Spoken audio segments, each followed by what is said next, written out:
పశ్చిమాసియాలో ఉద్రిక్తత పరిస్థితులు కొనసాగుతున్న వేళ ఇరాన్లో భూకంపం సంభవించింది. ఇరాన్లోని గెరాష్ ప్రాంతంలో భూకంప తీవ్రత 4.3గా నమోదైంది. లెబనాన్లోని పలు ప్రాంతాల్లోనూ భూప్రకంపనలు వచ్చాయి. హెజ్బొల్లా లక్ష్యంగా లెబనాన్పై ఇజ్రాయెల్ దాడులు ముమ్మరం చేసింది. ఓవైపు యుద్ధ పరిస్థితులు, భూప్రకంపనలతో ప్రజలు భయాందోళనకు గురవుతున్నారు.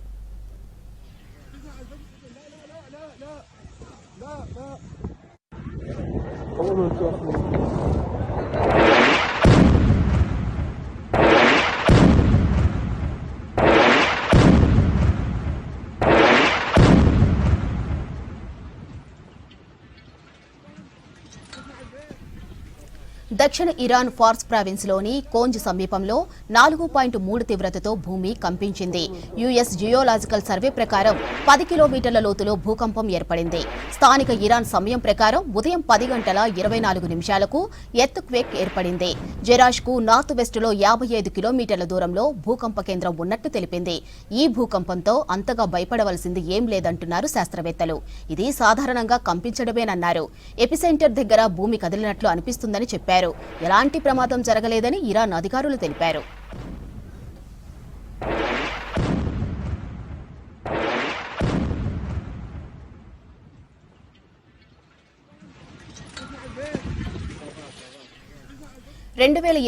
మార్చి 3న ఒకే రోజు 2 దేశాలలో భూకంపాలు రావడం గమనార్హం. ఉదయం ఇండోనేషియా దేశంలో భారీ భూకంపం సంభవించింది. రిక్టర్ స్కేలుపై 6.1 తీవ్రతతో భూమి ఊగిపోయింది. ఇండోనేషియాలోని సుమత్రా ద్వీపంలో భూకంపం కేంద్రం ఉన్నట్లు యునైటెడ్ స్టేట్స్ జియోలాజికల్ సర్వే ప్రకటించింది. ఇది చాలా శక్తివంతమైన భూకంపమని స్పష్టం చేసింది ఈ సర్వే రిపోర్ట్. పశ్చిమాసియాలో ఉద్రిక్తత పరిస్థితులు కొనసాగుతున్న వేళ ఇరాన్లో భూకంపం సంభవించింది. ఇరాన్లోని గెరాష్ ప్రాంతంలో భూకంప తీవ్రత 4.3గా నమోదైంది. లెబనాన్లోని పలు ప్రాంతాల్లోనూ భూప్రకంపనలు వచ్చాయి. హెజ్బొల్లా లక్ష్యంగా లెబనాన్పై ఇజ్రాయెల్ దాడులు ముమ్మరం చేసింది. ఓవైపు యుద్ధ పరిస్థితులు, భూప్రకంపనలతో ప్రజలు భయాందోళనకు గురవుతున్నారు.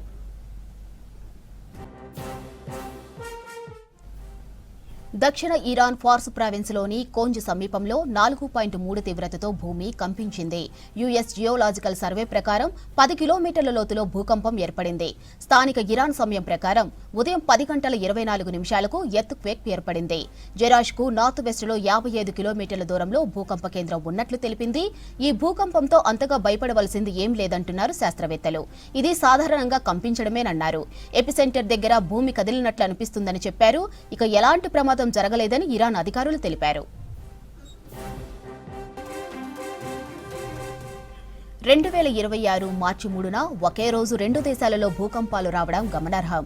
ఉదయం ఇండోనేషియా దేశంలో భారీ భూకంపం సంభవించింది. రిక్టర్ స్కేలుపై 6.1 తీవ్రతతో భూమి ఊగిపోయింది. ఇండోనేషియాలోని సుమత్రా ద్వీపంలో భూకంప కేంద్రం ఉన్నట్లు యునైటెడ్ స్టేట్స్ జియోలాజికల్ సర్వే ప్రకటించింది. ఇది చాలా శక్తివంతమైన భూకంపమని స్పష్టం చేసింది ఈ సర్వే రిపోర్ట్.